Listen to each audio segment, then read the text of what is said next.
घोषणा करतो। अध्यक्ष महोदय, हे भाषण करताना माझे मन अत्यंत जड झाले आहे।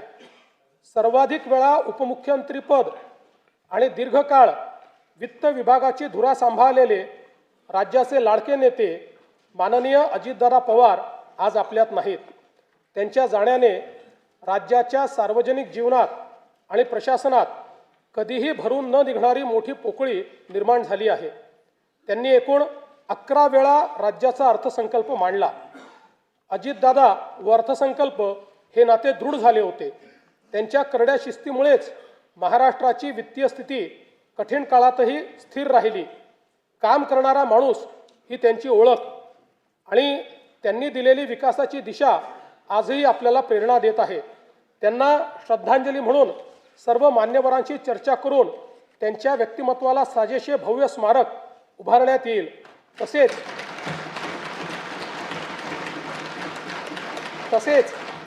त्यांच्या नावे गतिमान नागरी सेवा पुरस्कार देण्यात येईल असे मी जाहीर करतो। दिवंगत अजितदादांच्या स्मृतींना आजचा हा अर्थसंकल्प मी समर्पित करतो। स्थानिक स्वराज्य संस्थांच्या निवडणुकीत जनतेने महायुतीवर अभूतपूर्व विश्वास दाखवला, त्याबद्दल मी तमाम जनतेचे आभार मानतो। स्थानिक स्वराज्य संस्थांच्या प्रगतीसाठी महायुती सरकार कटिबद्ध राहील याची मी ग्वाही देतो।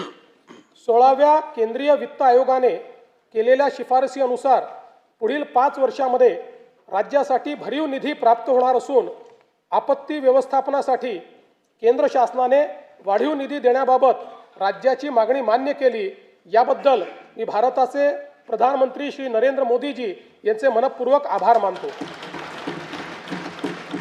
राज्य शासनाने देखील 6व्या वित्त आयोगाची स्थापना केली होती। या वित्त आयोगाने विहित वेळेमध्ये आपला अहवाल सादर केला। याकरिता आयोगाचे